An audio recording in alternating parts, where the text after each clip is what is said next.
LDFിന്റെ കൊച്ചി കോർപ്പറേഷനിലേക്കുള്ള സ്ഥാനാർത്ഥികൾക്ക് വലിയ പ്രത്യേകതകളുണ്ട്. യുവാക്കളും സ്ത്രീകളും പരിചയസമ്പന്നരുമൊക്കെയാണത്രേ മിക്കവരും.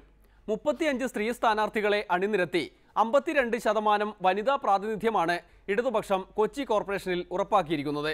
സ്ഥാനാർത്ഥികളെ ജനസഭയിലൂടെ പ്രഖ്യാപിക്കുകയും ചെയ്തു. നായികാ പ്രാധാന്യമുള്ള കൊച്ചി കോർപ്പറേഷൻ സ്ഥാനാർത്ഥികളിൽ ഏറ്റവും പ്രായം കുറഞ്ഞ ഫെനീഷ ഫിലോമിന റോയിയെ പരിചയപ്പെടുത്തിക്കൊണ്ട് പ്രചാരണവും ആരംഭിച്ചു കഴിഞ്ഞു. തികച്ചും നായികാ പ്രാധാന്യമുള്ള ഒരു ബാലയാണ് ഇത്തവണ ഞാൻ അരങ്ങേറുന്നത്. അതുകൊണ്ടാണ് അഴകും ആരോഗ്യവും സൗന്ദര്യവും കലാവാസനയുമുള്ള ഒരു പെൺകുട്ടിയെ നായികയായി തെരഞ്ഞെടുത്തത്.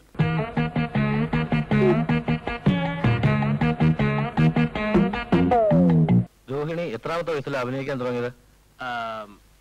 15ാമത്തെ വയസ്സിൽ. കാരണം വീട്ടിലെ ബുദ്ധിമുട്ട്.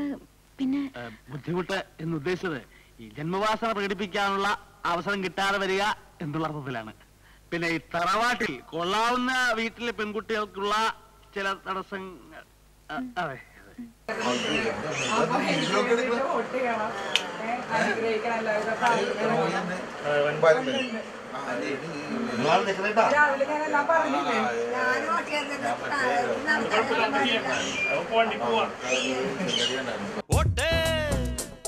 ഒരു തെരഞ്ഞെടുപ്പ് എടുക്കുന്ന സമയത്ത് വിലയുള്ള നോട്ട്.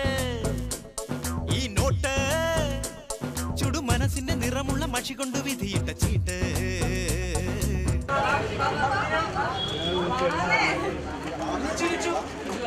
ചുമ്മാതെ കളയരുതമ്മിണിയെ, പുതു സമ്മാനമാക്കൂ സോദരിയെ, ജയമെന്തുന്ന മുക്കേ പൈങ്കിളിയെ.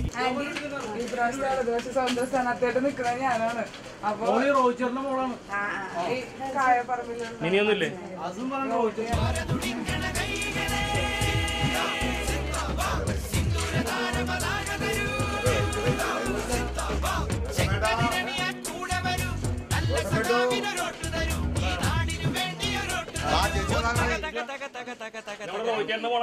റോയ് ചേട്ടന്റെ മോൾക്ക് എല്ലാവരും വോട്ട് ചെയ്യുമെന്ന് പ്രതീക്ഷിക്കാം.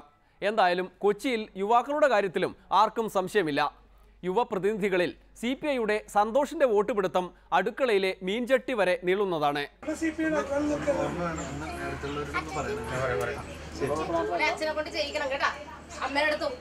ആറ്റുമണൽ വാരുവാൻ പാസ് തരും ശശീന്ദ്രകുമാർ, നാട്ടിലുള്ള റോഡുകൾ ടാറിട്ടു തരും ശശീന്ദ്രകുമാർ, വീടായ വീട്ടിലെല്ലാം മൂർച്ചയുള്ള ചിരവകൾ, കേടാകും നേരം കേടു തീർക്കുവാനാളെ വിടും, ഓരോ വോട്ടും ശശിക്കു നൽകി വിജയിപ്പിക്കണമേ, വിജയിപ്പിച്ചാൽ പറഞ്ഞതെല്ലാം ചെയ്തു തരാമേ.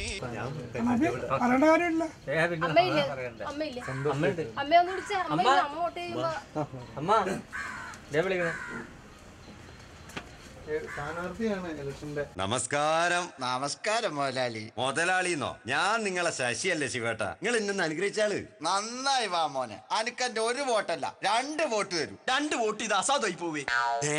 ശിവേട്ട, ഒരു വോട്ട്, ഒരൊറ്റ വോട്ട് മതി. എനക്കൊരു വോട്ടുണ്ടെങ്കിൽ അത് മോനുള്ളത് തന്നെയാ. അല്ല, അപ്പൊ എന്റെ പുകയില്ലാത്ത അടുപ്പിന്റെ കാര്യമോ? ഒക്കെ നമുക്ക് ശരിയാക്കാന്ന്. പറഞ്ഞ മറന്നു പോരുത്. അച്ഛനോട് പ്രത്യേകം പറയണം വോട്ട് ചെയ്യേ. അല്ല, അതിന് അച്ഛൻ മരിച്ചു പോയില്ലേ? അതെ, പക്ഷെ അച്ഛന്റെ ഐഡന്റിറ്റി കാർഡ് വീട്ടിലില്ലേ? ഉണ്ട്. മതി. അത് വാങ്ങിച്ചു വെച്ചോട്ടോ. അപ്പൊ എല്ലാം പറഞ്ഞ പോലെ ആരും മറക്കരുത് നമ്മുടെ ചിഹ്നം. അപ്പോൾ ചിഹ്നം ആരും മറക്കണ്ട. കയ്യും അരിവാളും താമരയും തുടങ്ങി കണക്കില്ലാത്തത്രയും ചിഹ്നങ്ങൾ അണിനിരന്നു കഴിഞ്ഞു. ഏതാണ് എന്ന് വെച്ചാൽ ഓരോരുത്തരുടെയും ചിഹ്നം തെരഞ്ഞെടുപ്പ് വരെ നല്ലോണം ഓർമ്മയിൽ വച്ചോളണം. പിന്നെ 5 കൊല്ലം കഴിഞ്ഞാലേ ആ വഴിക്ക് കാണൂ. അതുകൊണ്ട് കണ്ടും അറിഞ്ഞും പെരുമാറുക. കൂടുതൽ വോട്ട് വിശേഷങ്ങളുമായി നാളെ വീണ്ടും കാണാം. അതുവരെ നന്ദി, നമസ്കാരം.